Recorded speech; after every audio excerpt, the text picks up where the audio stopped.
Radio PO, c'est le premier podcast entièrement dédié au métier de l'organisation, par et pour les pros de l'organisation, conçu et animé par vos deux hôtes, Diane et Barbara.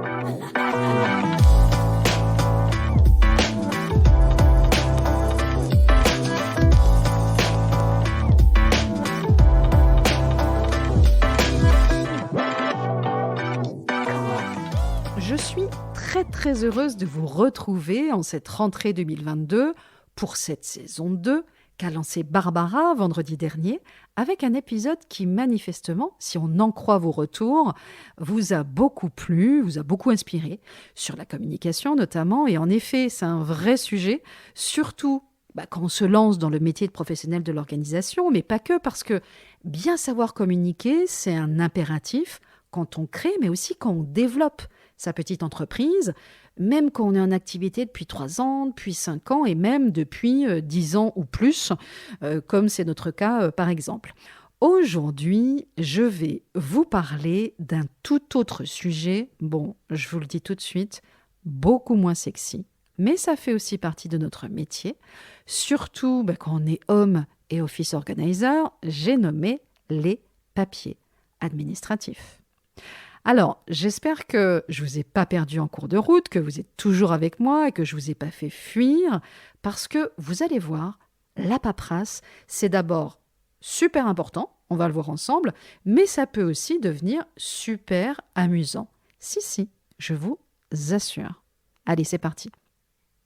Alors, il faut savoir que le tri, le classement et l'organisation des papiers administratifs, ça fait clairement partie de notre job et des interventions pour lesquelles un particulier, une famille, peut nous solliciter.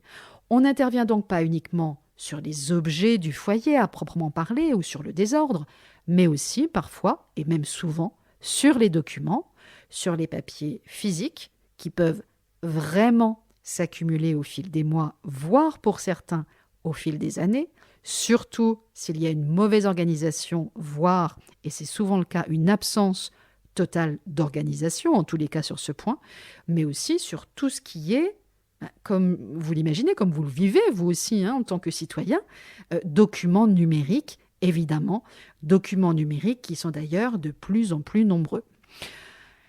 On me demande souvent si accompagner un client particulier dans le tri, le classement et l'organisation de ces papiers administratifs relève plutôt du home organizing ou de l'office organizing. Alors, je vais vous faire une réponse de Normande. Même si je ne suis pas normande, je suis bourguignonne et d'origine espagnole.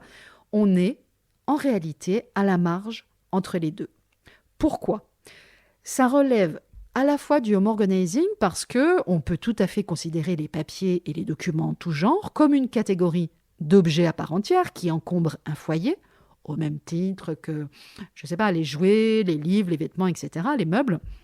Et on intervient bien dans la sphère personnelle d'un client particulier, donc au sein de son habitat. Donc on est bien dans de l'home organizing. Mais on touche aussi à l'office organizing. Ça relève aussi de l'office organizing parce que tout ce qui a trait au papier, aux espaces de travail, aux documents, au classement, au bureau en général, est aussi intégré à l'office organizing de fait, puisqu'on parle de l'office bureau organizing, organiser le bureau.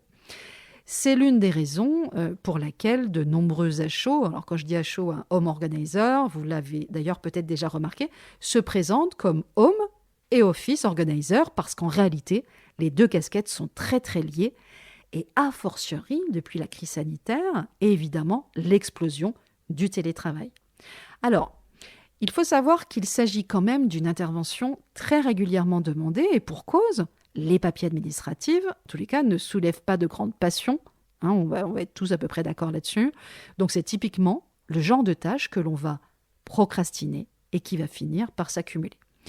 Donc ne soyez pas surpris ou surprise si, lors de vos premières missions, ou si vous vous lancez prochainement par exemple, ou si vous êtes lancé depuis peu, vous trouvez chez votre client des piles de documents entassés un peu partout, et parfois effectivement depuis des années, avec notamment des courriers non ouverts. Vous remarquerez très vite d'ailleurs en discutant avec votre client en amont, par exemple dans la phase diagnostique, qu'aucune organisation n'est véritablement définie. Alors, je vous rassure, je ne vais pas vous faire un cours, on n'est pas en formation, et je ne vais pas vous expliquer dans cet épisode comment on mène ce type d'intervention, ce serait bien trop long. En revanche, je voulais quand même m'arrêter un instant sur le classement. Le classement des documents, au travail comme à la maison, c'est typiquement, je le disais d'ailleurs juste avant, l'une des tâches que l'on procrastine le plus. Pourtant, le classement, mal aimé de tous, considéré comme la tâche ingrate par excellence, est pourtant d'une importance capitale, donc l'enjeu est de taille. À votre avis, pourquoi est-ce utile de classer ? Donc c'est intéressant, on peut déjà justement commencer à se poser un petit peu la question, y compris pour soi, chez soi, avec ses propres documents administratifs. Alors, premièrement, pour pouvoir instantanément retrouver une information au moment où on en a besoin, où on nous le demande, et aussi, c'est le deuxième point, pour permettre aux autres, le cas échéant, de pouvoir retrouver une information facilement en notre absence. Parce que justement, c'est véritablement au quotidien que s'éprouve la qualité d'un classement. Un classement, on peut considérer qu'il est efficace finalement s'il permet justement à l'autre, alors ça peut être son conjoint, son mari ou son épouse aussi, ça peut être éventuellement un enfant, etc., un grand enfant plutôt, de retrouver rapidement l'information recherchée. Donc mettre en place un classement efficace suppose justement de concevoir une organisation de l'information qui tienne compte des logiques individuelles des différents protagonistes, du coup les membres de la famille, dans le cas du home et office organizing, et une organisation évidemment qui les satisfasse. On a tous été un jour victimes d'un mauvais classement. Perte de temps, mauvaise décision, énervement, impuissance sont justement les conséquences d'un classement qui peut être parfois dépassé ou qui peut être trop personnel. Le classement, au fond, et c'est ça qui est important de retenir, c'est quoi ? Donc ça rejoint finalement presque un petit peu le sujet de Barbara de la semaine dernière. Le classement, au fond, c'est ni plus ni moins de la communication. Bien classé nécessite une bonne dose donc d'empathie, c'est-à-dire de capacité à se mettre à la place de l'autre parce que forcément, chacun de nous a une logique de classement et de recherche qui lui est très personnelle. Alors, je vais vous raconter une petite anecdote. J'avais animé, alors il y a plusieurs années, ça date, c'était à l'époque en 2013-2014, j'avais animé à plusieurs reprises dans le cadre du CNFPT. Alors, si vous ne connaissez pas le CNFPT, c'est le Centre national de la fonction publique territoriale, une formation de 3 jours sur le classement, qui s'appelait d'ailleurs le classement utile et efficace. Et quand on m'a sollicité à l'époque, alors je vous dis ça devait être en 2013, pour monter cette formation de toutes pièces, alors autant vous dire que j'ai quand même hésité à accepter à l'époque, parce que sur le coup, quand on m'a commandé finalement une formation de 3 jours sur le sujet, je m'étais dit que jamais je pourrais parler du classement pendant 3 jours. Alors, après un gros, je vous dis vraiment un gros travail de fond pour approfondir le sujet, et notamment sur le classement appliqué à la fonction publique territoriale, parce qu'il y a toute une législation aussi qui va avec, j'ai pu réaliser à l'époque, au-delà de ce que je pratiquais finalement avec mes clients en home et office organizing, que le sujet était bien plus vaste et bien plus riche, justement, que je l'imaginais, et combien, surtout, le classement était un réel enjeu de taille. Donc, les 3 jours, sincèrement, n'ont pas été de trop pour l'aborder en profondeur avec mes stagiaires.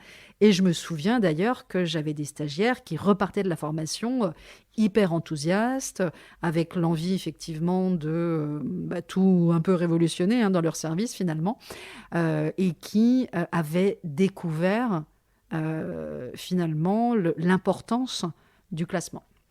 Alors, si je reviens un petit peu sur ce que l'on peut réaliser quand on est professionnel de l'organisation, ce qui va être important de votre côté, c'est aussi donc de respecter la logique de classement de votre client, de ne pas imposer votre façon de faire à vous, parce que vous avez, vous, votre façon personnelle de faire chez vous, avec vos propres papiers administratifs, ça va être important justement d'abord de définir les catégories et sous-catégories du classement avec votre client, en fonction justement de la configuration de la famille, de leur mode de vie, etc. Alors, attention, ne multipliez pas les points d'entrée. Faites simple, hein, maison, santé, voiture, enfants, impôts, même si ça peut varier effectivement avec vos clients, vacances, etc. Ce qui va être important aussi, c'est de définir une arborescence unique, à la fois pour les documents papier, mais aussi pour les documents numériques. Cette logique de classement que vous allez déterminer progressivement avec votre client, elle devra justement se retrouver indifféremment dans ses dossiers physiques, mais aussi dans son ordinateur et évidemment aussi dans sa messagerie personnelle, voire professionnelle, si on est sur un métier qui est un petit peu à cheval entre les deux. Autre point, c'est important aussi, si on s'arrête 2 secondes sur le bureau de l'ordinateur, voilà, le bureau de l'ordinateur, c'est pas un fourre-tout. C'est ce sur quoi vous arrivez quand vous allumez votre ordinateur. Donc c'est le point de départ de l'utilisation de ce qui est et qui doit rester un outil de travail et de performance, et donc non, idéalement, une source de perte de temps.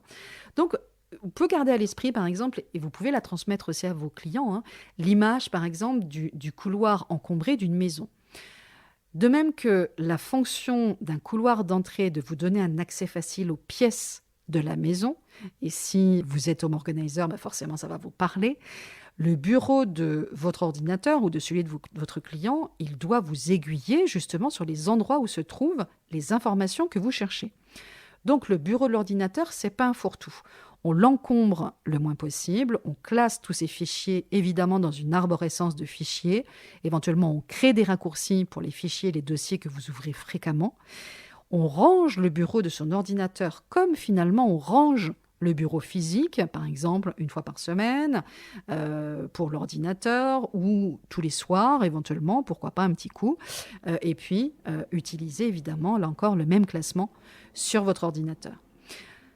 La difficulté avec les documents numériques ou électroniques, c'est qu'ils sont invisibles et ils ont, physiquement, et ils ont tendance à proliférer encore plus que les documents papier, surtout justement à l'heure de la dématérialisation de quasiment tous nos papiers administratifs. Donc, on les conserve facilement, voire on conserve parfois plusieurs versions du même document. Et donc, malgré des outils de recherche efficaces, on perd souvent du temps justement pour retrouver une information. Donc, c'est important justement de classer avec soin et systématiquement chaque information numérique. N'organisez pas vos dossiers au fil de l'eau, prenez un temps de réflexion suffisant pour construire une hiérarchie de dossiers pertinente et efficace. Vous pouvez organiser vos documents sur ordinateur selon votre plan de classement, justement, avec les mêmes subdivisions, catégories, dossiers, sous-dossiers, etc. Dans tous les cas, le classement que vous choisirez d'adopter sur votre ordinateur doit être aussi le reflet de votre organisation personnelle, ou de celle de votre client, toujours. Donc, gardez à l'esprit que la clarté que vous mettrez dans l'organisation de vos dossiers, qu'ils soient d'ailleurs virtuels ou physiques, aura un réel impact sur votre efficacité. Alors, juste dernier petit point, on a dit tout à l'heure que c'est au quotidien finalement que s'éprouve la qualité d'un classement et d'une nouvelle organisation. Mais pour qu'une nouvelle organisation de ces papiers administratifs tienne dans le temps, il faut que les informations soient constamment à jour. Cela suppose donc, et c'est important aussi, un entretien régulier qui passe par un tri et par des purges régulières. Et quand on parle de nouvelle organisation, ce qui va être intéressant aussi, c'est de créer finalement une routine avec votre client. Alors, quelques exemples, on peut créer par exemple une routine quotidienne, ouvrir les courriers dès qu'ils arrivent et les préclasser, à faire tout de suite, à traiter dans la semaine, si à traiter plus tard, mettre une alerte. On peut les mettre en attente, à classer, à jeter, peu importe ce que vous choisissez de mettre en place avec votre client. Une autre type de routine, ça peut être justement de se dire, voilà, je m'y attelle 5 minutes par jour. On peut aussi créer ou proposer à son client une routine hebdomadaire pour éviter justement d'accumuler des piles et des piles de documents et de dossiers à classer. Et vous fixez avec lui qu'il s'y consacrera par exemple 30 minutes par semaine, alors évidemment, selon le volume à traiter et selon le retard aussi accumulé. Et vous pouvez aussi, du coup, créer avec lui une routine mensuelle pour un point peut-être plus complet, un suivi des dossiers, justement, et pour classer aussi les documents. Ça pourrait être, par exemple, 1h30 ou 2 heures par mois. Et puis, dernier point, créer aussi une routine annuelle, notamment pour l'archivage des documents de l'année. Et ça va être variable aussi selon le volume de l'année à archiver. On peut aussi le faire en 2 fois, hein. C'est-à-dire qu'on peut le faire aussi tous les semestres.